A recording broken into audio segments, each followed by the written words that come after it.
He bought the land at a low price and didn't expect anything unusual. But deep on the property, the farmer found an old mossy house hidden in the hillside. What was inside explained the strange history of this land and changed his life. Subscribe to the channel and write in the comments which city or country you're watching from. The land had appeared on his screen late at night, tucked between listings that were either far beyond his means or burdened with obvious flaws. At first glance, it looked ordinary enough, several dozen acres at the edge of a limestone ridge, bordered by forest on one side and open fields on the other. What made it impossible to ignore was the price. Comparable parcels in the region sold for nearly twice as much, sometimes more. Yet this one had been sitting untouched for months, quietly reduced again and again, until it seemed less like an opportunity and more like a question no one wanted to answer. He had learned long ago not to trust luck without examining it closely. Farming had taught him that nothing came cheaply without demanding payment later, whether in labor, patience, or consequences that only revealed themselves with time. Still, the numbers did not lie. The soil surveys were decent, the rainfall steady, the access road serviceable. From a practical standpoint, the land made sense, and the discount, though unsettling, could be explained away by any number of mundane reasons. Distance from town, a seller in a hurry, a piece of ground that simply failed to attract attention. When he contacted the agent, the conversation was brief and strangely efficient. There was no enthusiasm, no effort to dress the property up with romantic language. The man on the other end of the line answered questions plainly and seemed eager to move on, as if the sale itself were a formality he wished to complete and forget.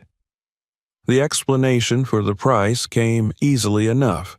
The current owner needed to relocate quickly, and the land had been more trouble than it was worth.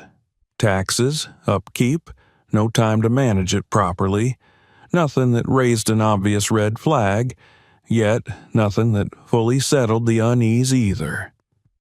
He visited the property a week later. The drive took him farther from the paved roads and into a stretch of countryside where the land rose gently and the forests thickened, the limestone ridge appearing in the distance like a pale scar along the horizon. Standing at the edge of the parcel, he took his time walking the boundaries, letting his boots sink into the soil, studying the way water pooled in the low spots and drained from the higher ground. The fields were open enough for planting, the tree line dense but not impenetrable. The ridge itself offered shelter from prevailing winds, and the slope faced the sun in a way that promised long, even days of light. It was the kind of land that rewarded patience. He could picture rows of crops stretching toward the tree line, equipment sheds placed carefully to avoid runoff, a farmhouse set back just far enough to feel private without being isolated. The quiet appealed to him more than he liked to admit. After years of working rented land and negotiating with owners who saw fields as numbers rather than living ground, the idea of something that was entirely his felt grounding almost necessary. The paperwork reflected what he had already been told. There were no recorded structures, no easements, no disputes.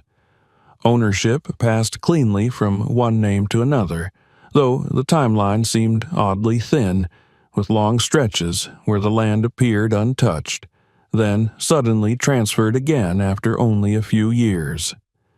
He noted it, made a mental mark to look into it later, and continued reading.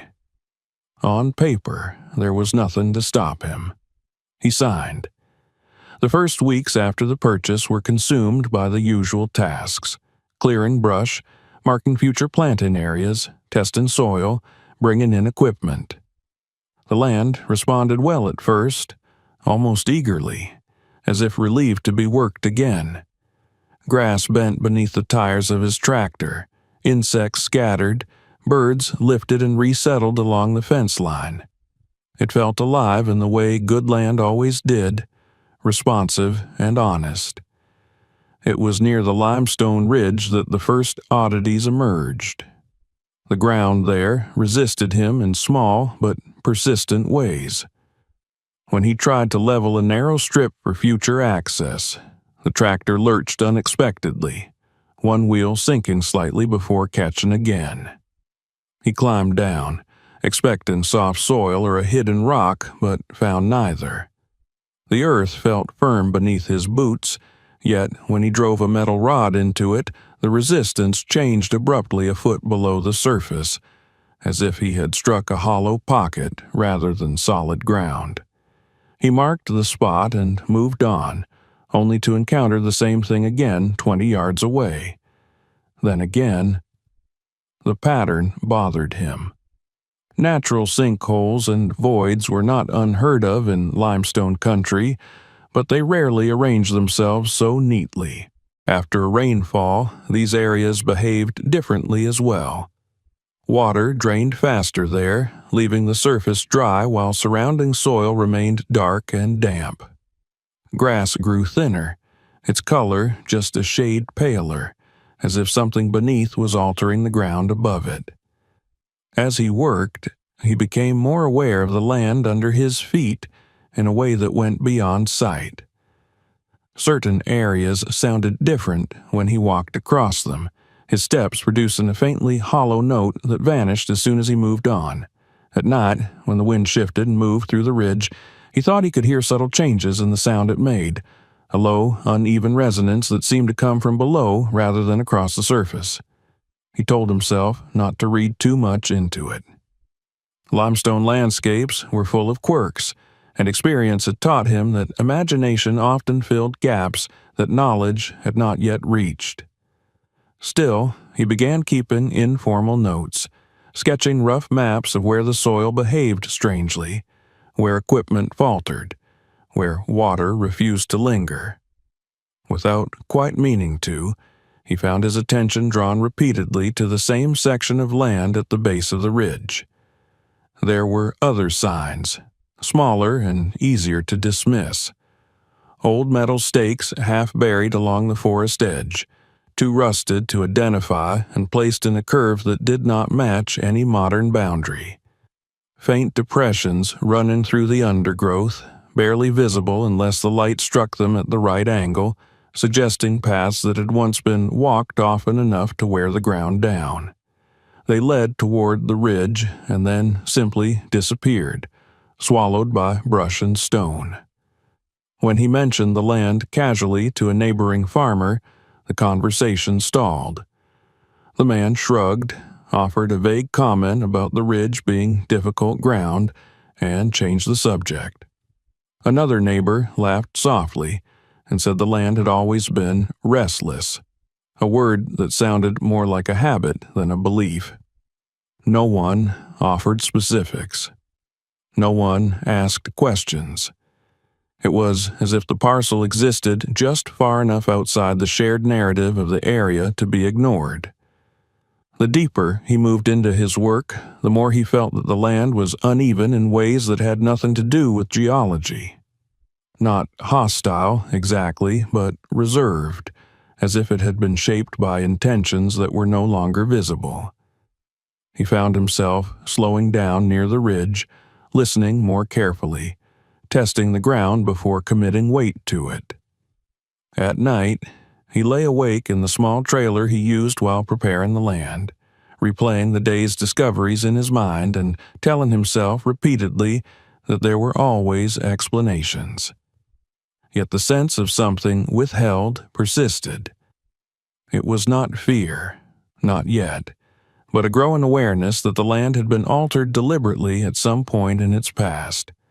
Whatever had happened here had not left dramatic scars.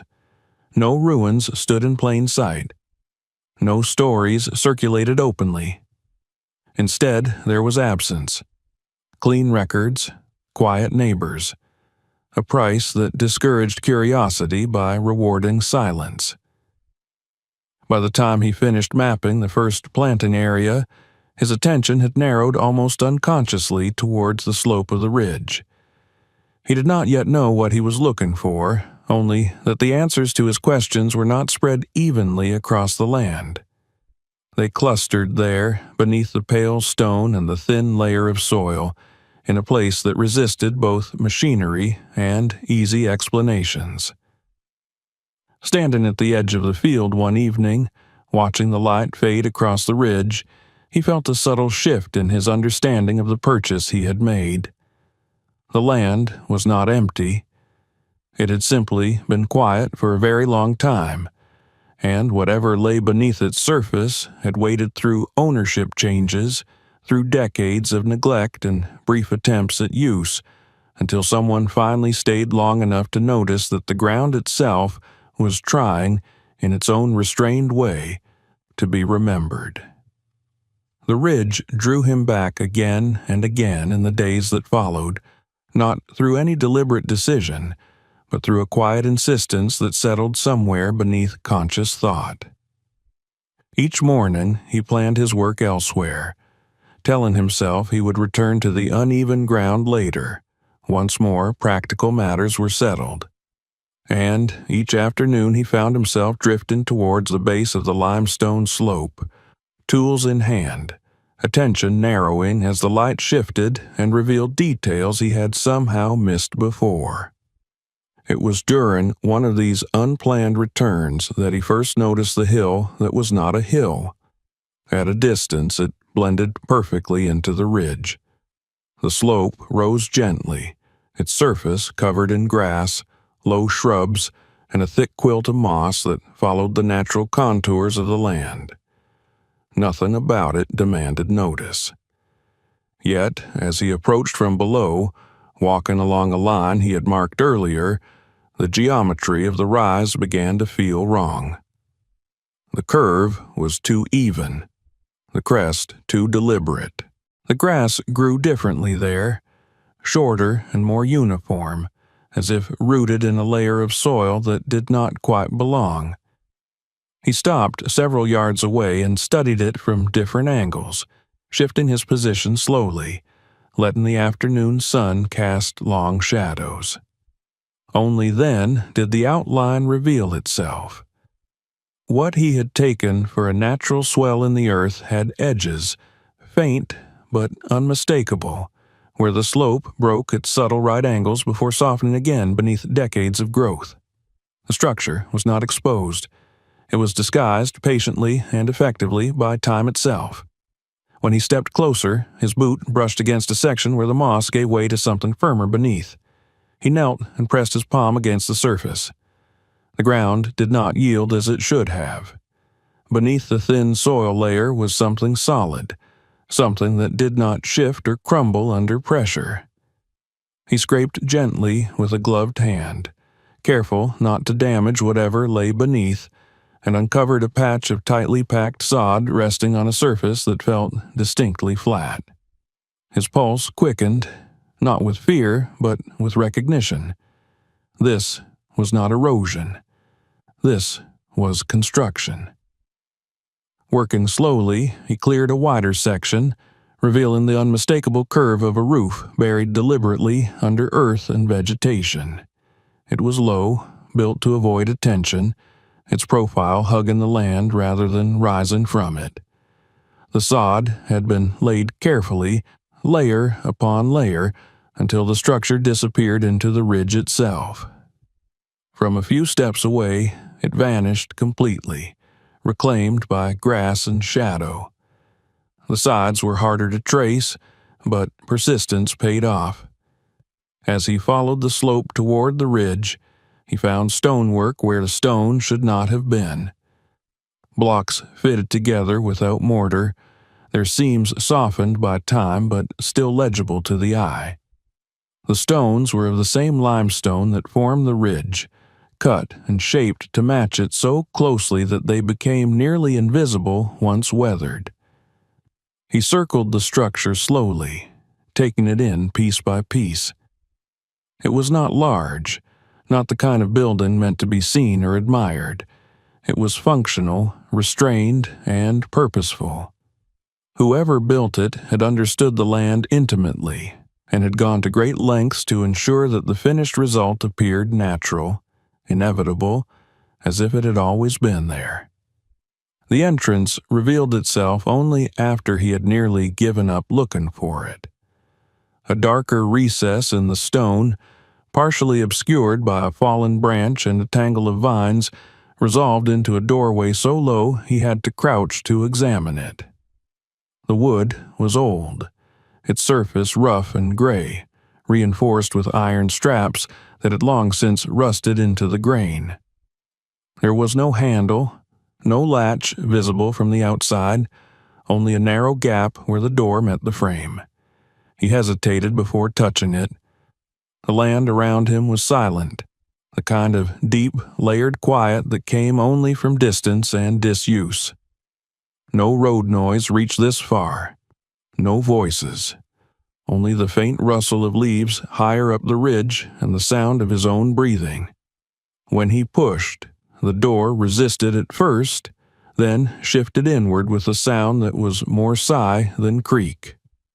The interior was dark, cool, and dry, the air carrying the faint scent of earth and old wood. He stepped inside cautiously, allowing his eyes to adjust. The space within was sparse. A single room, low-ceilinged and narrow, its walls a combination of stone and timber.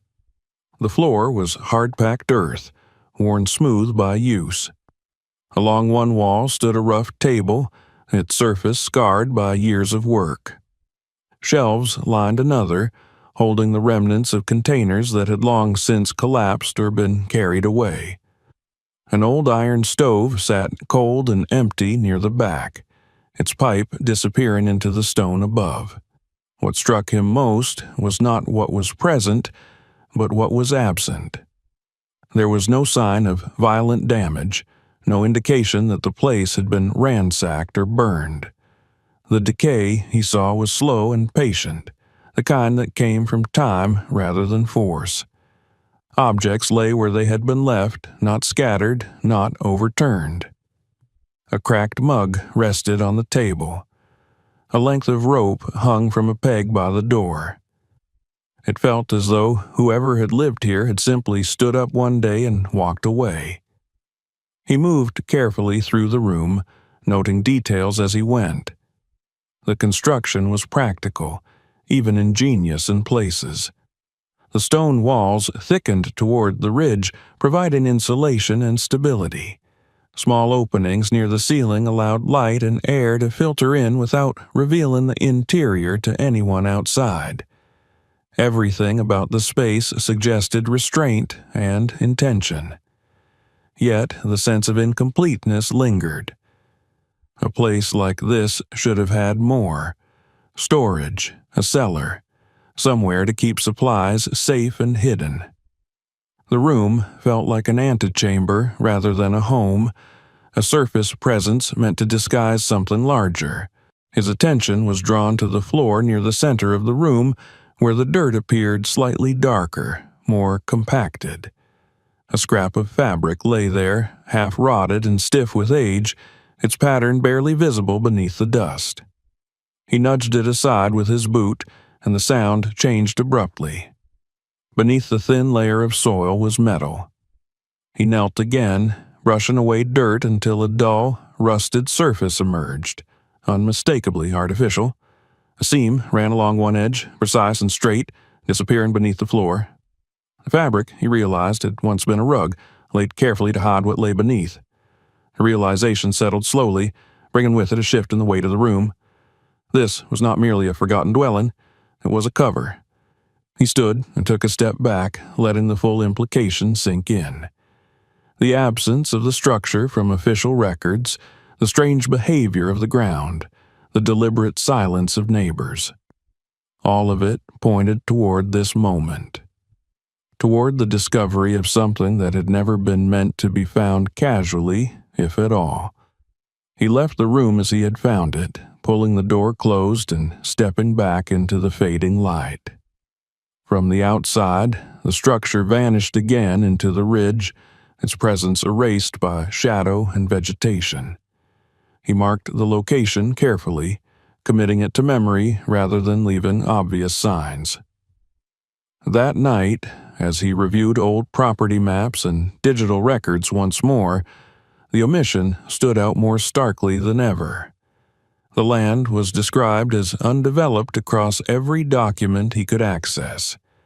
There was no hint of construction, past or present.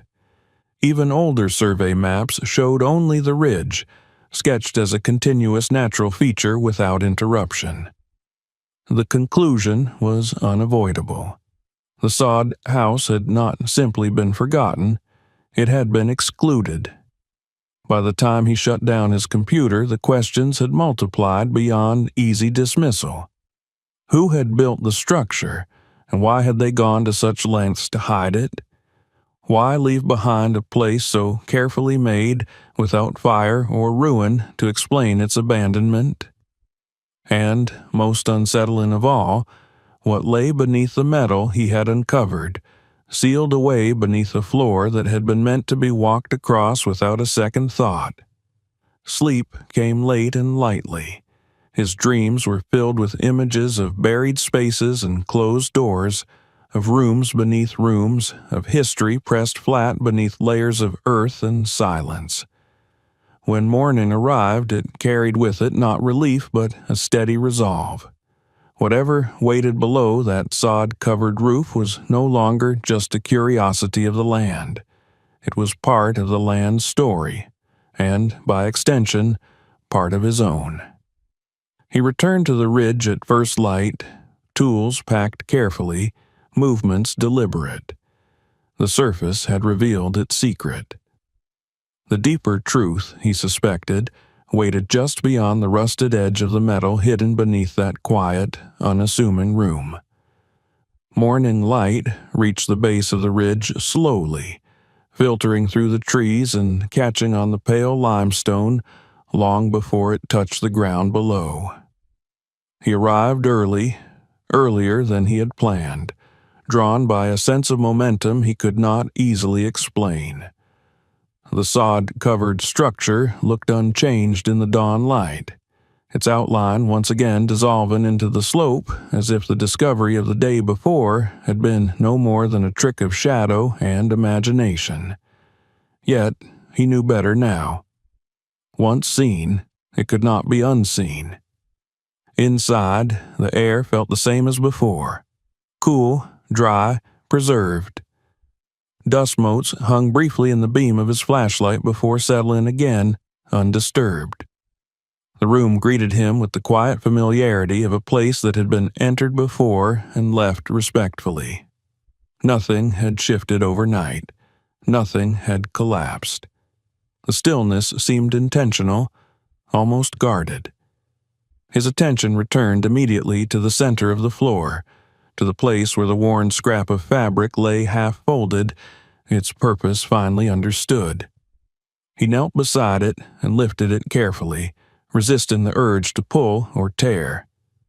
Beneath, the outline of the metal was clearer in the morning light.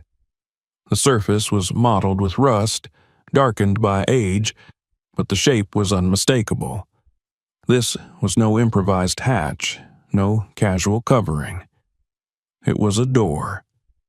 He brushed away more dirt with slow, deliberate movements. The metal extended farther than he had first realized, its edges disappearing beneath the packed earth of the floor. As he cleared the perimeter, a full rectangle emerged, perfectly aligned with the walls of the room. The proportions were wrong for a simple cellar entrance, too thick, too precise, too heavy. Running his fingers along the edge, he felt the narrow groove where the door met its frame. The seam was tight, almost seamless despite the corrosion, and the surrounding earth had been packed and repacked over time, as though someone had taken care to keep the threshold hidden and protected. In one corner, he found the faint outline of a recessed handle, folded flat against the surface, nearly invisible beneath rust and grime. The realization that this door had been meant to stay closed settled over him with quiet force. Everything about it spoke of intention. The rug that concealed it, the reinforced floor built around it, the way the sod house itself seemed positioned not as a dwelling, but as a shield. This was an entrance that existed only for those who already knew it was there. He stood and surveyed the room again, seeing it now through a different lens. The table was not simply a place to work, but a staging area. The shelves were not for comfort, but for readiness. The room was an intermediary space, a threshold between the open world and something buried far deeper. He began to notice details he had overlooked before. Narrow channels cut into the stone near the walls, subtle enough to be mistaken for cracks, formed a loose pattern that converged towards the center of the room.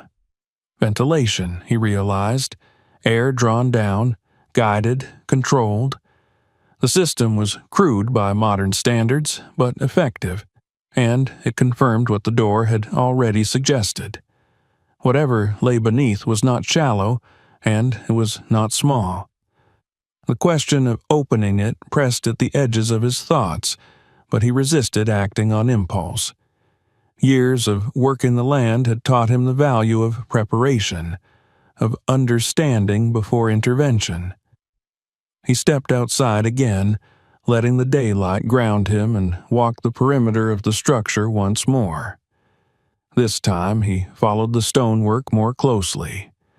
Where the walls met the ridge, he traced the seams with his eyes, noting where stone blocks had been fitted so tightly that even roots had difficulty finding purchase.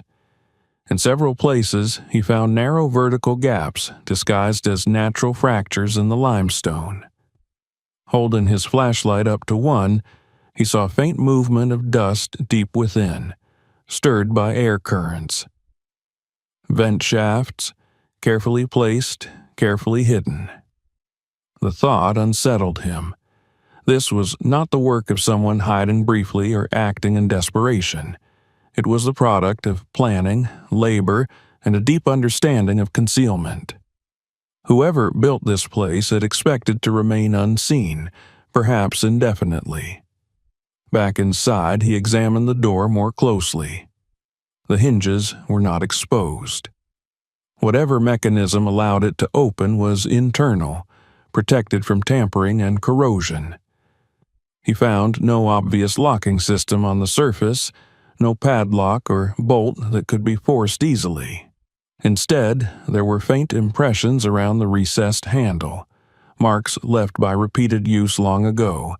He imagined hands gripping that handle, lifting, descending. Imagined the weight of the door swinging open, the sound it must have made when metal met stone. He imagined it being closed again, sealed, perhaps for the last time. Before attempting anything further, he prepared carefully.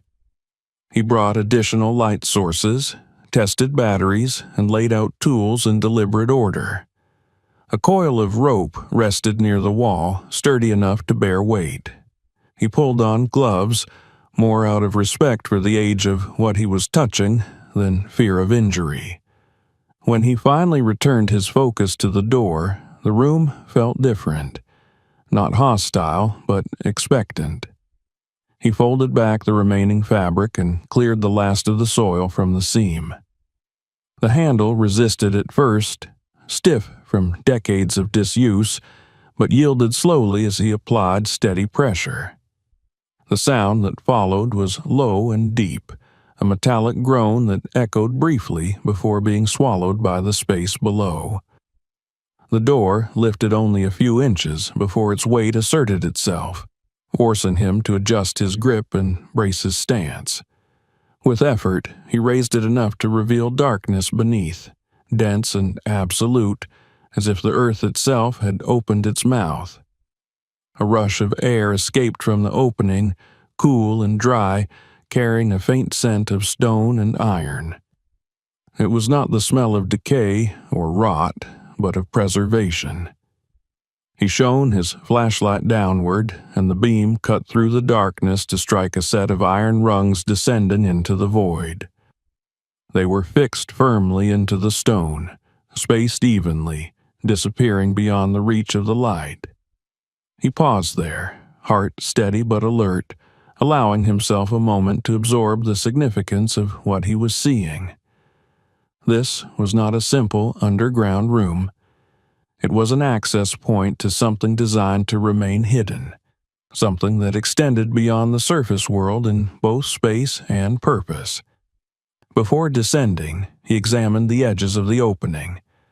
The frame was reinforced with thick iron bands anchored into the surrounding stone.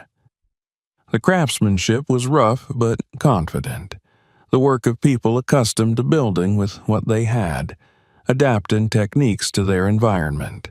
He could see now how the ground above had remained stable for so long, how the weight of the sod house and the ridge itself had been distributed carefully to protect what lay beneath. He secured the rope to a solid beam and tested it, then clipped a second light to his belt. Every movement was deliberate, measured. This was not a place to rush. As he began his descent, the sounds of the surface world faded quickly.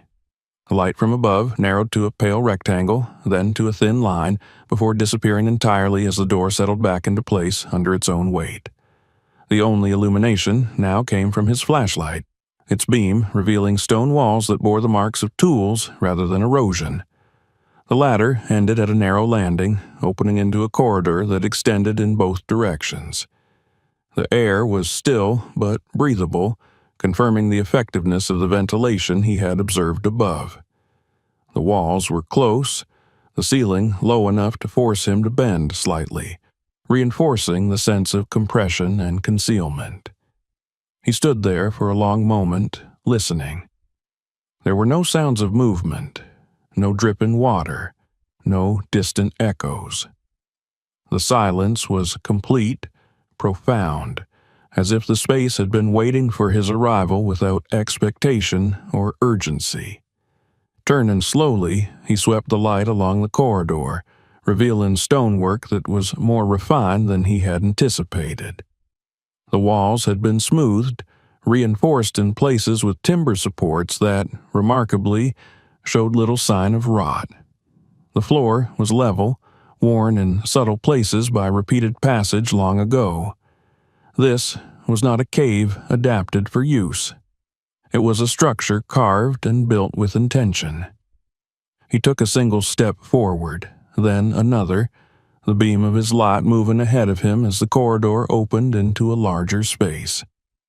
The scale of it became apparent gradually, the darkness retreating to reveal a chamber that extended beyond the reach of his flashlight, its boundaries hinted at by vertical supports and the glint of metal deeper within. A sense of awe settled over him, quiet and heavy. The sod house above had been a deception, a mask. The real heart of the place lay here, beneath layers of earth and years of silence, preserved not by accident, but by design. As he moved farther into the underground space, he understood that the questions raised by the land and its hidden structure were only beginning to take shape.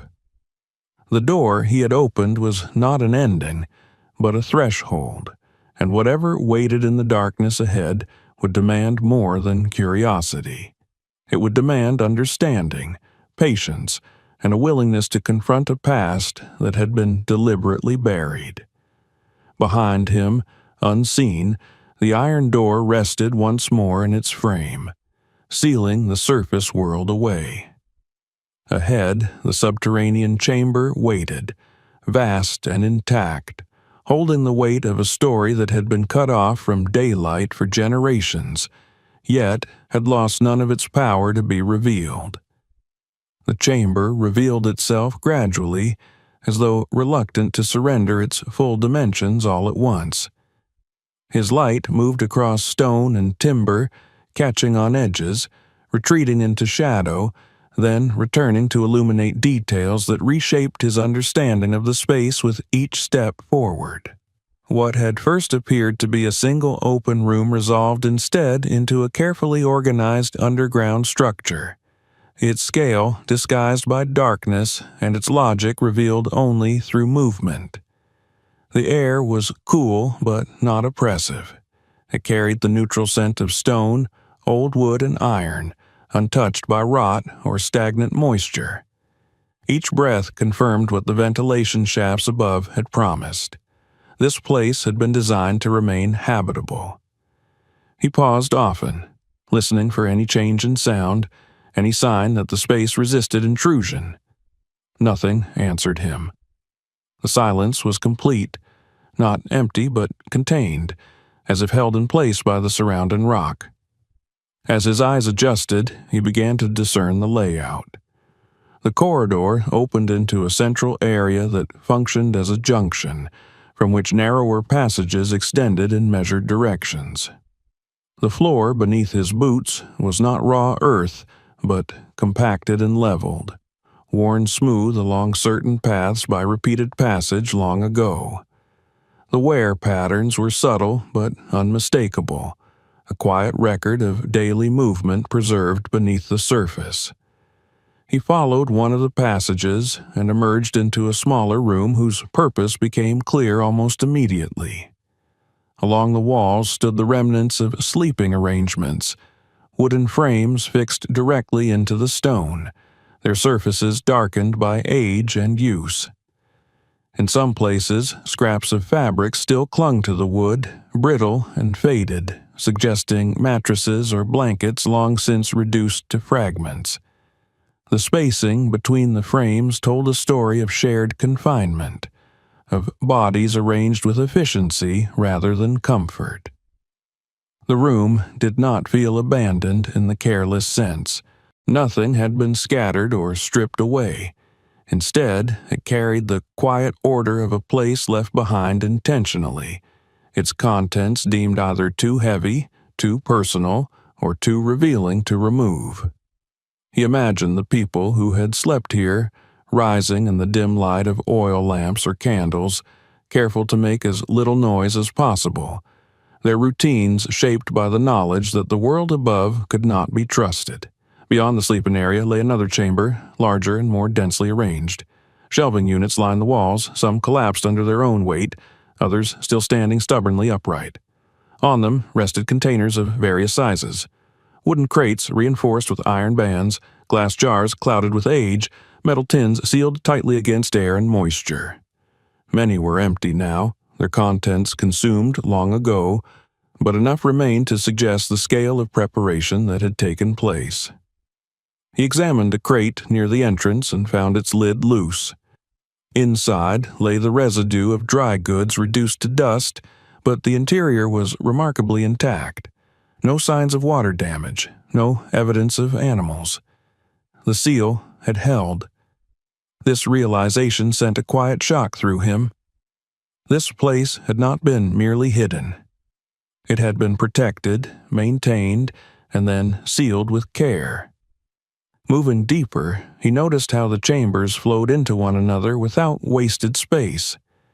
Each area served a distinct function. Workspaces appeared next, identifiable by benches scarred with tool marks and shelves holding rusted implements arranged by size and purpose. There were tools here he recognized immediately, adapted for stone, wood, and metal, alongside others whose specific use was less obvious but clearly deliberate. Nothing felt improvised. Even repairs bore the mark of methodical planning. He traced the ventilation system as best he could from within, following the subtle channels carved into the stone near the ceiling. They converged and diverged, feeding air into each chamber in measured amounts. In several places, simple wooden shutters had been installed, allowing airflow to be adjusted or cut off entirely. This was not a crude solution born of desperation.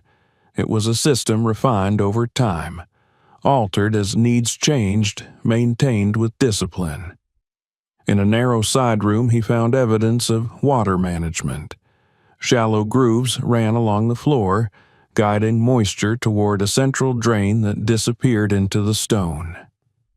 The craftsmanship was rough but effective, designed to keep the living areas dry even in seasons of heavy rain.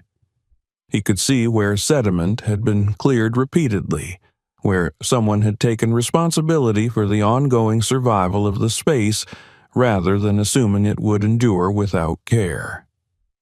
The further he moved, the stronger the sense of long-term habitation became. This was not a hideout used briefly and abandoned at the first sign of trouble. It was a place where people had planned to live, to endure. The architecture reflected that mindset everywhere. Reinforcements appeared where the rock weakened. Additional supports had been added where time had revealed stress. This was a living structure, shaped and reshaped by those who depended on it. He returned to the central junction and followed another passage, this one leading to a storage area set slightly apart from the rest. The air here felt marginally cooler, the stone walls thicker. Racks held metal containers sealed with wax and cloth, their labels faded but still legible in places.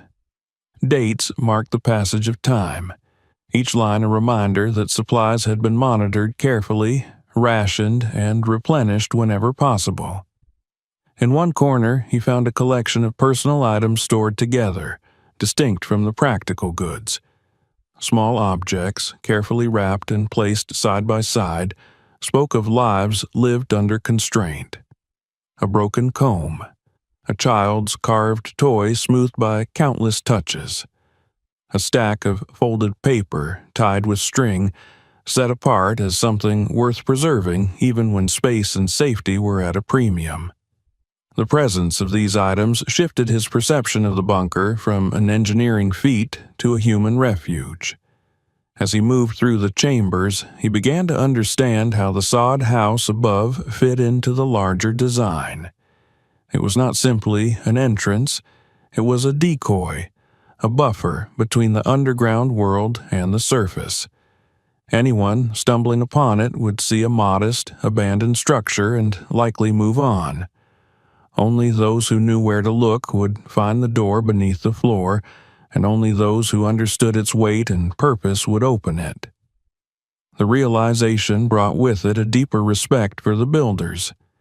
They had anticipated not only discovery, but misunderstanding. They had relied on the assumptions of others to protect what mattered most. The simplicity of the surface hid the complexity below, and time had only strengthened that illusion. In the farthest chamber he explored, he found signs of communal life that transcended mere survival. Marks on the walls suggested schedules or tallies once drawn in charcoal or chalk, now mostly erased. A section of stone bore shallow carvings, symbols worn smooth by hands that had traced them repeatedly. These were not decorative. They felt functional, mnemonic, perhaps tied to rules, rituals, or shared memory. He stood there for a long time, light resting on the carvings, trying to imagine the rhythm of days lived underground, a careful balance between isolation and cooperation, constant vigilance required to remain unseen, a psychological toll of choosing concealment over confrontation. This place had not only sheltered bodies, it had shaped minds. Eventually, fatigue reminded him that time still moved above ground, even if it seemed suspended here. He retraced his steps slowly, committing details to memory, resisting the urge to touch more than necessary. There was an instinct now to preserve rather than disturb, to observe without claiming. When he returned to the ladder and climbed back toward the sod house, the transition felt abrupt. The narrow opening framed a patch of daylight that seemed almost artificial after the controlled darkness below. As the iron door settled back into place behind him, sealing the bunker once more, he felt a shift inside himself. He was no longer merely the owner of land with unusual features. He had become a witness. Outside, the ridge stood as it always had, quiet and unassuming. Grass stirred in the breeze.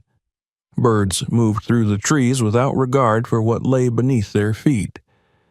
Yet the land no longer felt empty. It felt layered, inhabited by the weight of decisions made long before he arrived.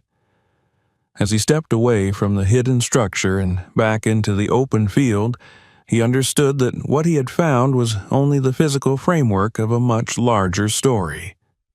The bunker spoke of preparation, of endurance, of a deliberate withdrawal from the surface world, but it did not yet explain who had lived there, why they had chosen this path, or what had ultimately driven them to leave everything behind. Those answers, he sensed, were waiting somewhere within the objects he had seen, but not yet examined closely. In the papers tied with string, in the dates marked on containers, in the careful order that still governed the space below. The structure had shown him how they lived. The next step would reveal who they were and why their presence had been erased so completely that even the land itself seemed hesitant to remember. With that understanding, he turned his attention back toward the sod house one last time before leaving. It remained motionless, absorbed into the ridge, doing exactly what it had been built to do. Guarding the truth beneath it, patient and unyielding, until someone was willing to look beyond the surface and accept the responsibility that came with uncovering what had been hidden for far too long. The following days unfolded with a new gravity. What he had seen beneath the ridge no longer allowed him the comfort of treating the land as a blank canvas for future plans. Each task on the surface now carried an undercurrent of awareness, as if every step pressed against layers of unseen history. He found himself measuring time differently, dividing his attention between what needed to be done above ground and what waited patiently below, untouched and unchanged. He returned to the sod house with intention rather than curiosity. This time he brought with him not just light and tools, but containers, gloves, and a quiet resolve to understand rather than merely observe. The iron door yielded again with the same reluctant groan, and the descent felt familiar now, though no less solemn. The bunker received him as before, silent and intact, its air steady and uncomplaining. He moved past the sleeping chambers and work areas, following an instinct that guided him toward the side room where he had noticed the personal items. There, set apart from tools and supplies, he found what he had sensed from the beginning: an archive. Not a formal one, not organized according to any institutional standard, but a deliberate collection of records preserved with care and purpose. Wooden boxes were stacked along the wall, their surfaces darkened by age, but reinforced with metal corners that had spared them from collapse. They were wrapped in layers of cloth and waxed paper, each bundle tied with string that had grown stiff but held fast. The effort invested in their protection was unmistakable. Whoever sealed this place had understood the fragility of what lay inside and had taken pains to ensure its survival. He chose one box at random and lifted the lid slowly. Inside lay stacks of paper, some folded, others bound together with twine. The pages were yellowed but surprisingly intact, the ink faded yet legible. The smell of old paper rose gently, dry and clean, untouched by mold or decay. It was the scent of preservation, of time held at bay. As he examined the contents, patterns began to emerge. These were not official records in the bureaucratic sense, but they were meticulous. Lists of names appeared again and again, written in different hands across different years. Dates were marked carefully, often accompanied by brief notes. Births, illnesses, supplies received or consumed, movements recorded in cautious language that avoided specifics but conveyed urgency. He set the papers aside and opened another box, This one contained photographs, carefully wrapped in cloth and stacked with cardboard separators between them. He removed them, one by one, holding each up to the light. Faces stared back at him from another century, their expressions solemn, unsmiling, shaped by the conventions of early photography and the weight of circumstance. The photographs showed groups rather than individuals. Families posed together, standing stiffly in front of simple structures or open fields. Children clustered close to adults, their small hands resting on sleeves or gripping each other for balance. The backgrounds repeated themselves across different images, suggesting a shared place, a shared life. In several photographs, he recognized features of the sod house above ground, its outline clearer before it had been fully absorbed by the ridge. On the backs of the photographs, names and dates had been written carefully in pencil or ink. Some were clear, others smudged by time, but enough remained to form connections. He began to recognize repeated surnames, recurring across decades. These were not isolated settlers passing through. These were families bound together by proximity and circumstance, living in deliberate association. A third box held bound notebooks. Their covers were worn smooth, corners rounded by handling. He opened the first and found a journal, its pages filled with compact handwriting that shifted subtly as entries progressed. The early pages were practical, almost hopeful, describing construction efforts, the challenge of working stone and earth, the satisfaction of creating a place that could not be easily found. As the entries continued, the tone changed. The writing grew tighter, more cautious. References to the outside world became less frequent and more guarded. There were mentions of visitors seen at a distance, of sounds heard at night that prompted the closing of vents and the extinguishing of lamps. The language avoided naming specific threats, but the fear was unmistakable, threaded through even the most mundane observations. He read on, carefully, aware that each page represented a voice long silenced. The journals spoke of adaptation, of rules established to maintain safety and order underground. They described schedules for ventilation, rationing plans, strategies for limited contact with the surface world. There was discipline here, but also strain. The writers wrestled with doubt, with the weight of isolation, with the cost of choosing concealment over confrontation. In another notebook, written years later in a different hand, the perspective shifted. The writer spoke as someone who had grown up in the bunker rather than chosen it. The entries carried a sense of normalcy shaped by constraint. The underground chambers were described not as hiding places, but as home. The surface world existed as rumor and memory, filtered through stories told by elders and rare, cautious glimpses of daylight. The generational continuity struck him deeply. This was not a single moment of crisis captured and preserved. It was a sustained way of life, passed down, normalized, and maintained over decades. Children were born here. They learned rules before they learned freedom. They inherited not just the shelter, but the fear that justified it. He returned to the lists of names with new understanding. The repetition of surnames now read as lineage rather than coincidence. Birth dates followed one another in measured succession. There were records of marriages noted simply and without ceremony. Deaths, too, appeared, though rarely and with minimal detail.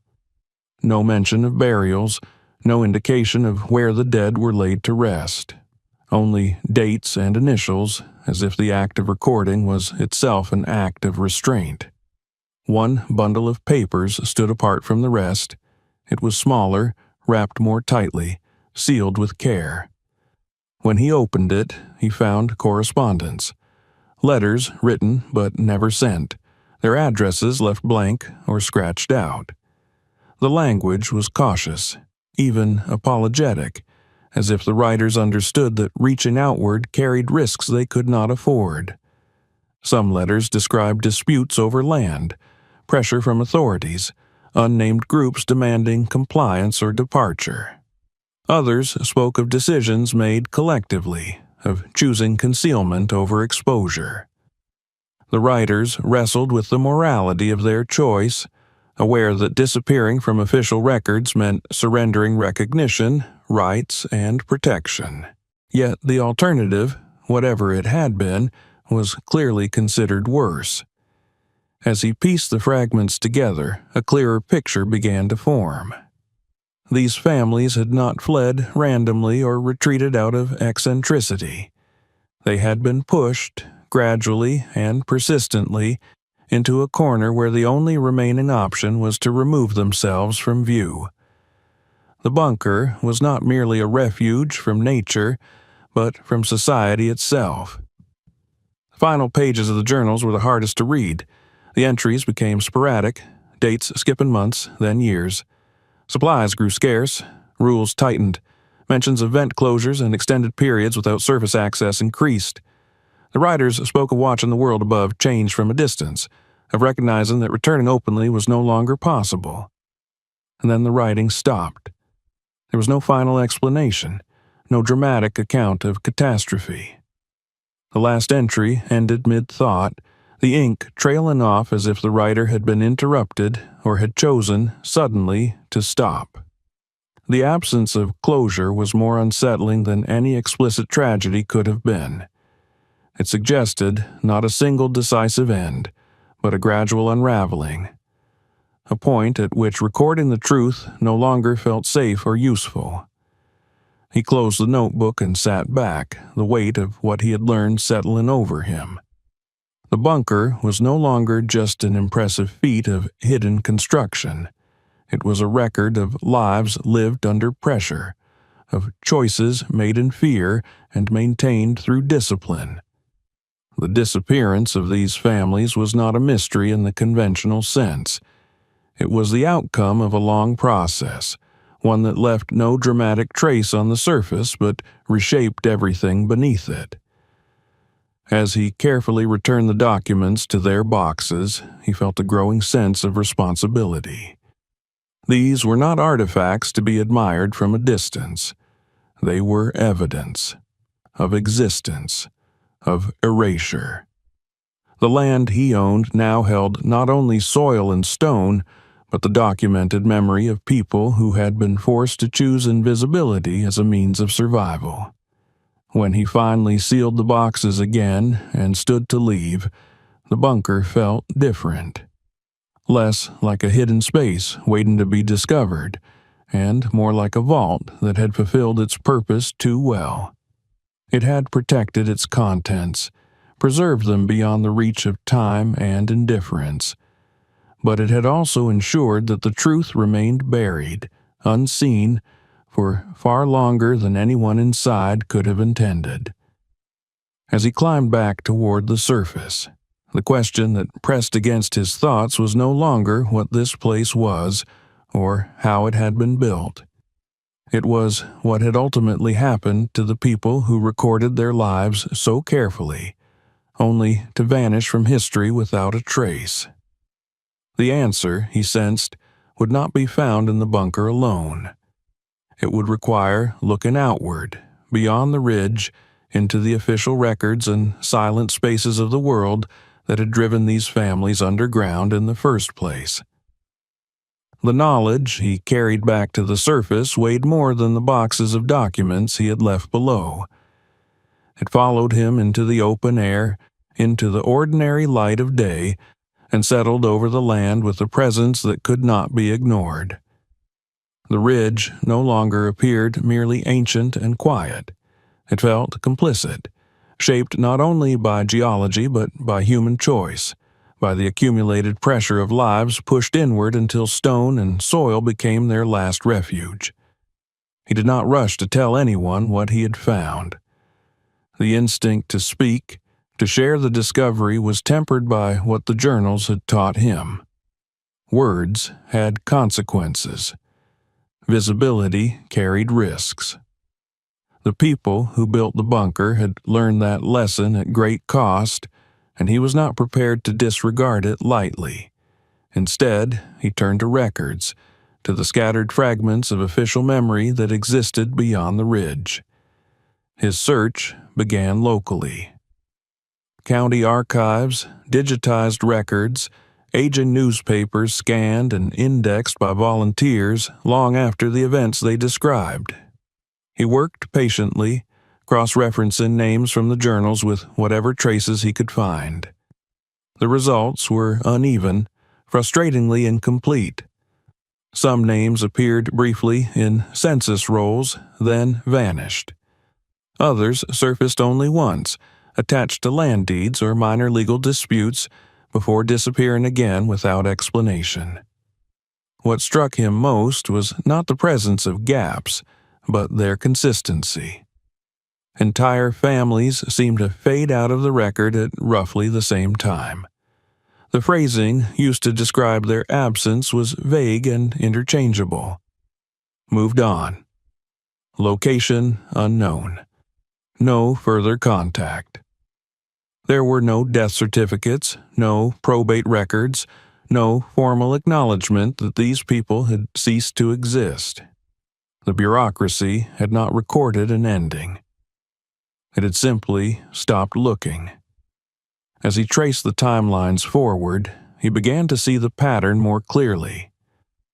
The late 19th and early 20th centuries were filled with upheaval in this region, land consolidation, shifting property laws, enforcement actions that favored those with recognized titles and political connections, families living on marginal land, especially those who existed outside established systems of power, were vulnerable. Disputes over boundaries and ownership were often resolved not through courts, but through pressure and intimidation that left little paper trail. The journals guarded references to visitors, and demands took on new meaning. These people had not gone underground because of a single threat. They had been eroded by a series of forces, each one insufficient on its own to justify total withdrawal, but together impossible to withstand. The bunker was the culmination of that erosion, a last assertion of control in a landscape that had ceased to offer protection. He found brief newspaper notices that hinted at trouble without elaboration. Mentions of unsettled claims.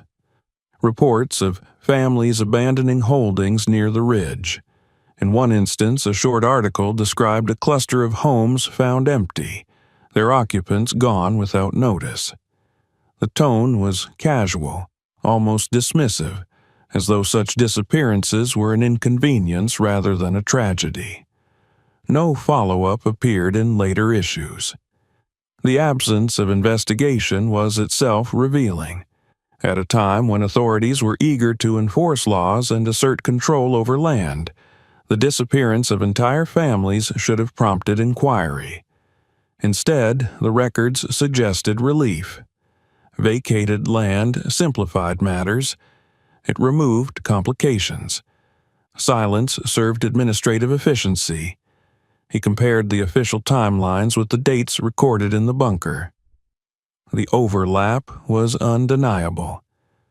The final journal entries coincided with the period when surface references to these families ceased altogether. It was not that the people below had suddenly vanished. It was that the world above had moved on without them, closing ranks and records in equal measure. Yet one question remained unresolved. If the bunker had been used for decades, if generations had lived and grown old beneath the ridge, why did the journals stop when they did? Why was there no record of death, no final accounting, no explanation for the empty sleeping spaces and abandoned supplies? He returned again to the last entries, reading them with fresh eyes. The tone had shifted subtly, not toward panic, but toward constraint. Mentions of vent closures grew more frequent. Surface access was restricted for longer periods. There were references to listening, and waiting, to a need for absolute stillness. Whatever pressure had driven them underground had not dissipated. It had intensified. The possibility that they had been discovered lingered at the edges of his thoughts, but the physical evidence did not support a violent confrontation. There were no signs of forced entry, no damage consistent with an assault. The bunker had remained sealed, preserved, its contents intact. If discovery had occurred, it had not taken the form of an invasion. Another possibility emerged slowly, reluctantly. The people below may have chosen to leave. The idea felt counterintuitive at first. Why abandon a refuge that had sustained them for so long? Why leave behind supplies, records, and the accumulated labor of generations? Yet, the journals hinted at a growing awareness that remaining hidden indefinitely was not sustainable. Supplies dwindled. Children born underground would eventually demand more than concealment could provide. The world above had changed, and isolation, once a solution, may have become a trap. He searched for evidence of an alternate exit, some secondary passage that would allow the families to depart without using the main entrance beneath the sod house. His exploration of the bunker had revealed no obvious route, but he began to reconsider the structure with this new question in mind. The ventilation shafts, though narrow, were numerous and extended far into the ridge. It was conceivable that one or more had been widened, adapted, or repurposed over time. Returning to the underground chambers with this perspective, he examined the farthest rooms again. In one area, he noticed subtle differences in the stonework. A section of wall bore tool marks that were newer than the surrounding surfaces, the edges less softened by time. The floor nearby showed wear inconsistent with the rest of the chamber, as though something heavy had been dragged across it repeatedly. Beyond that point, the stone changed character. The walls grew rougher, less finished, transitioning gradually from constructed space to something more natural.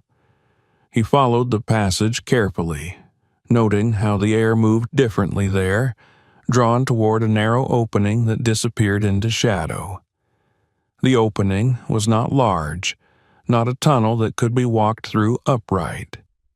It was a crawl space, its edges worn smooth by repeated passage. He did not attempt to follow it far, mindful of safety, but the implication was clear. The bunker had not been a closed system. It had been connected to the ridge itself, offering a route that bypassed the sod house entirely. This discovery reframed the final absence recorded in the journals. The families had not necessarily died below. They may have left quietly, carrying only what they could manage, abandoning the rest to avoid detection. The bunker, sealed and undisturbed, became not a tomb, but a time capsule of the life they had outgrown or been forced to abandon. The lack of surface records for these people after their disappearance took on a new significance. If they had emerged elsewhere, far from the ridge, they may have done so under new names, in places where their past could not follow them. Reinvention was often the only form of survival available to those pushed beyond the margins. Yet, even this explanation carried its own weight of loss. To leave was to sever continuity, to erase oneself from history deliberately. The journals ended not because life ended, but because recording it became too dangerous, too revealing. Silence became the final strategy. Standing once more at the base of the ridge, he felt the convergence of past and present with acute clarity. The land he owned had not been cursed or abandoned out of superstition. It had been shaped by fear, resilience, and, ultimately, disappearance chosen over destruction. The families who lived beneath it had solved their immediate problem at the cost of their place in the historical record. The understanding unsettled him more than any notion of tragedy confined underground. It meant that the land had not simply hidden their lives, it had outlasted them, carrying forward without acknowledgement, passed from owner to owner with no obligation to remember what had been given up beneath its surface. As the light shifted across the ridge, he recognized that he now stood at a similar crossroads. He had uncovered evidence of lives erased by circumstance and choice. He understood why the land had been treated as undesirable, why its price had remained low, why each previous owner had stayed only briefly. Knowledge, once acquired, was difficult to carry alone. The question was no longer what had happened to the disappeared families. It was what should be done with the truth they had left behind, and whether bringing it into the open would honor their struggle or repeat the pressures that had driven them into hiding in the first place. Once the possibility of departure had taken root in his mind, the land itself seemed to offer confirmation at every turn.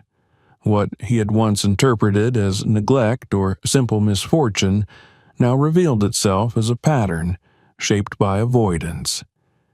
The truth of the bunker explained the past, but it also cast a long shadow over the present, illuminating the choices of those who had come after. He turned his attention to the ownership history of the property, this time with patience and persistence rather than casual curiosity. The chain of deeds was intact, yet strangely abbreviated. Names appeared, held the land briefly, then vanished from the record as quietly as the families before them. No one had stayed long enough to establish deep roots. There were no generational transfers, no long-term leases, no signs of commitment beyond a few short years at most. The timing was too consistent to ignore. One owner held the land for 7 years, another for 5, another for barely 3. Each transaction was followed by a sale that undercut the market just enough to ensure quick interest, just enough to pass the burden along without questions. The land moved from hand to hand like an object no one wanted to examine too closely. He began searching beyond the deeds themselves, looking for traces of intent in the margins. Old loan documents referenced the property with unusual caution. Banks assigned conservative valuations, often lower than surrounding parcels without clear justification. Insurance records included clauses that felt out of place, disclaimers regarding subsurface irregularities, and unrecorded features that bordered on the absurd in their vagueness.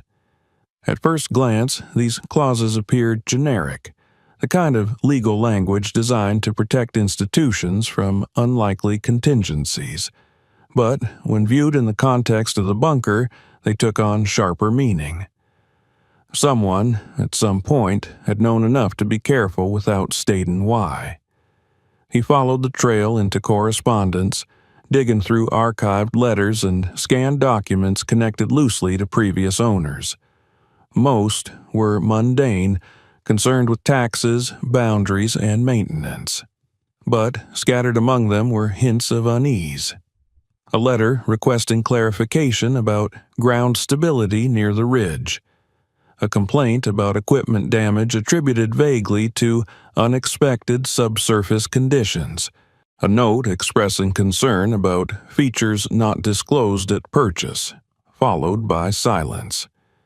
The pattern repeated itself with subtle variations. Each owner encountered something that unsettled them.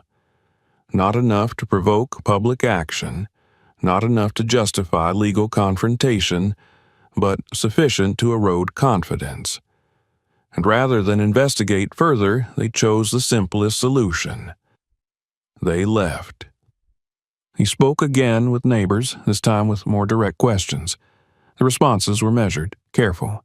People remembered previous owners vaguely, if at all. Some recalled equipment sitting idle for long periods, then being sold off. Others remembered sudden departures, properties listed quietly, without fanfare. No one spoke of the ridge itself in concrete terms, but there was an unspoken understanding that the land was difficult. What emerged was not a conspiracy, but a shared habit of disengagement. The land inspired enough discomfort to discourage long-term investment, yet not enough to demand explanation. It existed in a gray area where silence was easier than inquiry. Each owner inherited not just acreage, but an unarticulated expectation to look away. He returned to the documents from the bunker with this understanding in mind. The sealed boxes, the careful preservation, the deliberate concealment. The families who built the underground refuge had anticipated scrutiny, had prepared for pressure, and had ultimately chosen disappearance as their defense. Those who came later, lacking that context but sensing its residue, had made a similar choice on a smaller scale. They did not build bunkers, they simply moved on. The realization carried a strange symmetry. The land had taught avoidance as a survival strategy, first to those who hid beneath it, then to those who briefly possessed it. In both cases, silence had been the preferred response to uncertainty. He found one particularly telling piece of evidence in an old handwritten letter tucked into a county file, misfiled and nearly illegible. It was addressed not to an institution, but to a previous owner, written by someone who had sold the land before him. The language was careful, indirect. It warned against digging too deeply near the ridge. It mentioned things better left undisturbed. It did not explain why. The letter ended with a simple suggestion. If the land proved troublesome, sell it quickly, and do not ask questions that could not be answered cleanly. There it was. The inheritance no one had named. Not money or structures, but knowledge expressed through omission. Each transfer of ownership passed along a warning without words, a lesson learned and quietly handed off. The land's low price was not merely a market anomaly. It was a discount attached to uncertainty, a reduction that compensated buyers for assuming a risk they did not yet understand. He began to see his own purchase differently. He had been drawn by the numbers, by the promise of opportunity, but what he had actually acquired was a responsibility deferred by generations. The truth beneath the ridge had been pressing upward for decades, shaping behavior without revealing itself fully. Now it had reached someone who was willing, perhaps unwisely, to listen. The weight of that realization settled slowly. He understood now why the land had felt restless even before the sod house revealed itself. It had been carrying unresolved history, passed along through avoidance rather than confrontation. Each owner had chosen personal relief over collective reckoning, and, in doing so, had perpetuated the silence. As he stood at the edge of the field, looking toward the ridge, he felt the tension between two impulses. One urged him to do what others had done, to acknowledge the difficulty, recognize the cost, and walk away. The market would bear it. The land would sell. Someone else would take his place, inherit the same unspoken burden, and perhaps repeat the cycle once more. The other impulse was heavier, slower, and far more demanding. It asked him to remain, to accept that ownership in this case meant stewardship of a truth that extended beyond personal interest. The families who built the bunker had not intended to create a mystery for future generations. They had intended to survive. Their silence had been strategic, not shameful. But the silence that followed, the one maintained by convenience and fear, had turned survival into erasure. He could feel the land waiting, not actively, but with the quiet patience of something that had endured far longer than any individual. The question it posed was not urgent, but it was unavoidable. Would he continue the pattern, or would he finally interrupt it? As evening settled and the ridge darkened against the sky, he understood that the decision he faced was not about property or profit. It was about whether the inheritance of silence would end with him, or whether it would be passed along once more, intact and unchallenged, to whoever came next. By the time he accepted that there would be no simple resolution, the land had already claimed a deeper place in his thinking than any property ever had before. It was no longer something he merely owned or worked. It had become a question he carried with him, shaping his days even when he tried to focus on ordinary tasks. Every decision now seemed to echo outward, touching not only his own future, but the unresolved past embedded beneath the ridge. He understood, with a clarity that left little room for denial, that the discovery was not an accident meant only for his curiosity. The sod house, the sealed door, the bunker, and the archive beneath it had survived precisely because no one before him had stayed long enough to confront them fully. Others had sensed the weight of the place and chosen distance as a form of self-preservation. He had done the opposite, and that choice carried obligations he could not pretend away. The first and most immediate realization was that this was not simply a remarkable find. It was evidence. The journals, photographs, and records documented lives deliberately erased from public memory. They showed not only how people had lived beneath the ridge, but why they had felt compelled to vanish.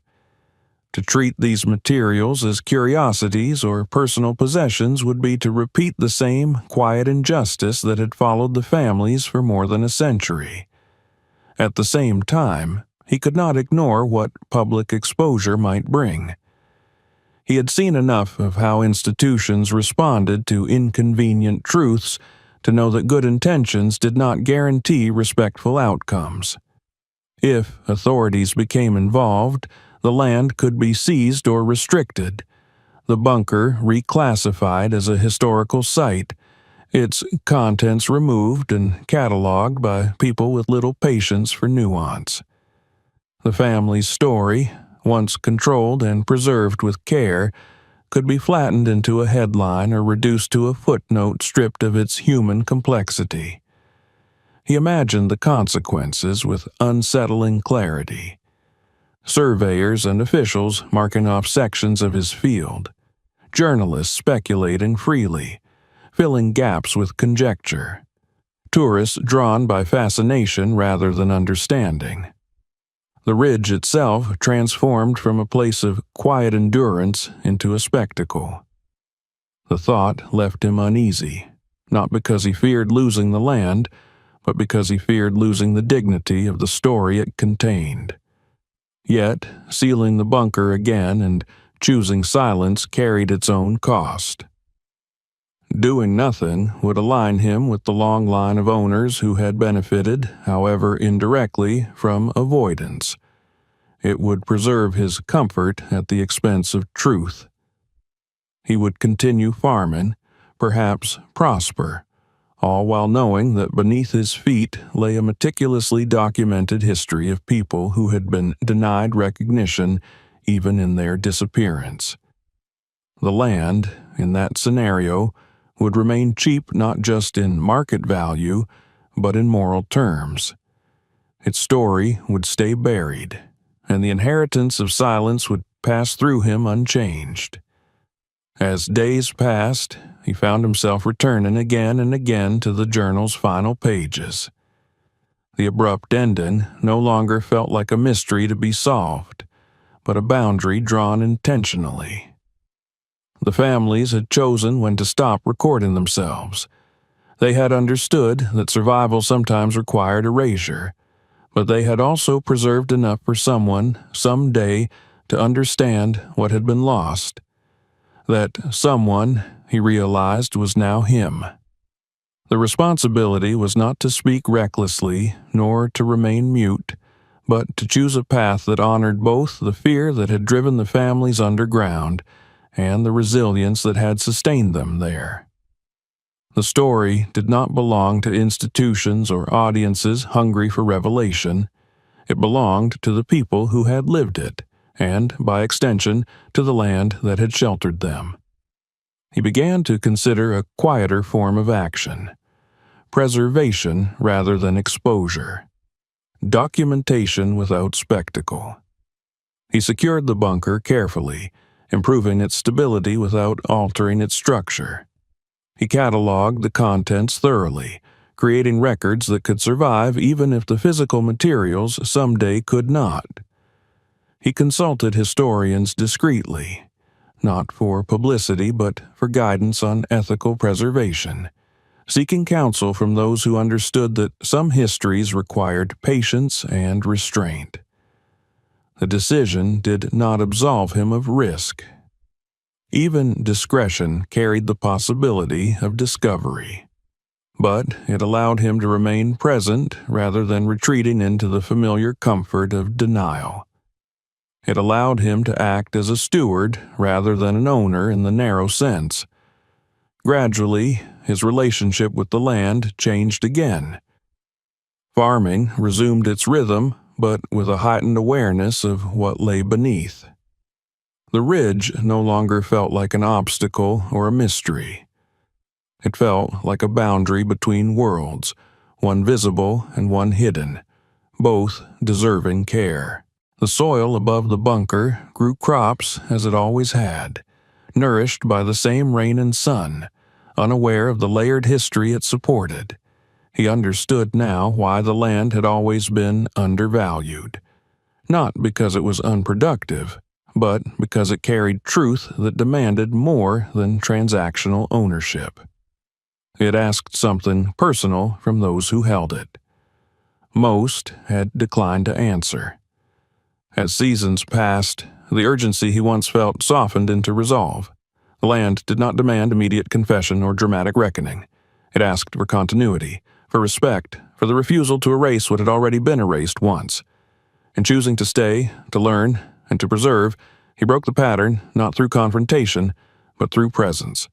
Standing at the ridge one evening, watching light fade across the fields, he felt the weight of the past settle into something steadier, less oppressive. The silence that once defined the land no longer felt like avoidance.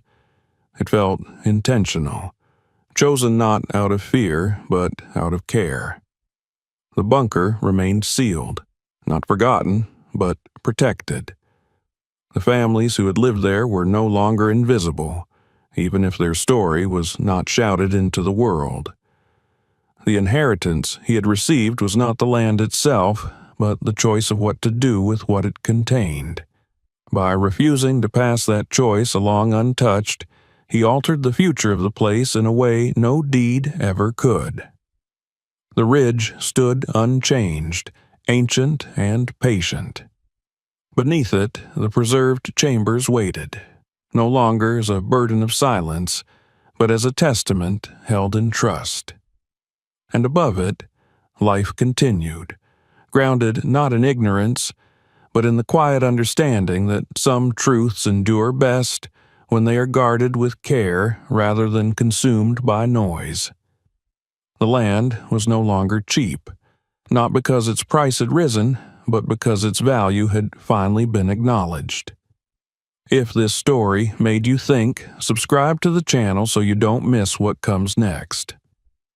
More hidden stories, forgotten places, and real discoveries are waiting in our other videos. Share this video with someone who loves true stories buried in history.